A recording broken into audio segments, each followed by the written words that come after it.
Hari ini jom kita lihat, kita unboxing satu barang yang cukup baik.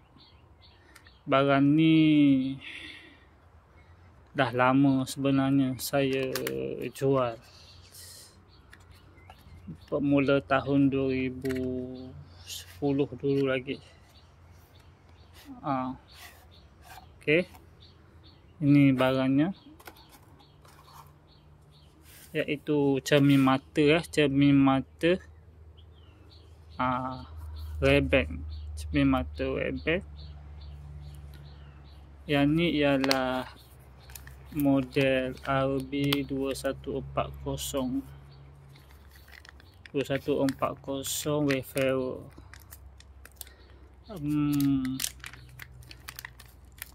Ray-Ban ni bukanlah original, bukan original. Dia hanya kualiti premium, grade sahaja. Yang original dia mahal lah. Okey, oleh sebab saya pakai lama, dah bertahun-tahun saya pakai, saya puas hati lah dengan Ray-Ban ni. Jadi saya jual, lama dah saya jual, walaupun saya tak aktif sangat jual Ray-Ban ni. Dulu saya aktif lah, tapi sekarang saya banyak jual jam G-Shock atau Casio. Jadi saya kurang lah ni, tapi tetap ada permintaan lah, tetap ada customer yang datang beli. Sebab apa, dia barang dia, kualiti dia baik. Tengok sini tulisan Ray-Ban kanan dia macam ni. Kita tengok dalam dia, cermin dia kaca. Kita tengok dalam dia, sini pun kaca besi. Ini saiz lens 54mm, ini saiz dia lah. Okey, dalam ni dia ada besi. Kita tengok di sini dia tulis handmade Italy lah. Sorry, dia tak clear. Okey, handmade Italy Wayfarer.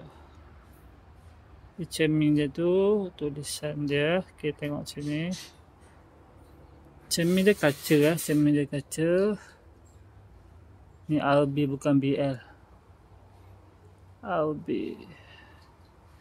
Cuma yang saya puas hati ni, dia lasak lah, dan kalau kita sebagai runner, hantar barang, hantar motor, pakai ketika kita bawa motor kan, ketika panas semua, memang cun lah, memang sedap lah.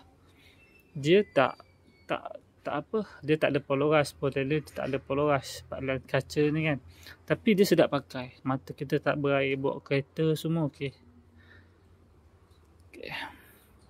Dia ada dua saiz, ini saiz besar lah, kita katakan saiz besar. Satu lagi saiz kecil, lens 52mm. Ini lens 54mm, dia ada kecil sikit lah beza dia.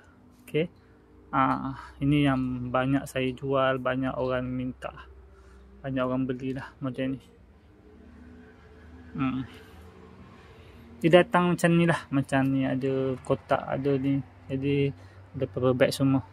Jadi siapa kalau beli nak buat hadiah ke, nak pakai sendiri ke, boleh PM lah. Dia, saya jamin memang kualiti terbaik model ni. Okey, antara kualiti terbaik lah. Okey, itu saja untuk video kali ini. Terima kasih.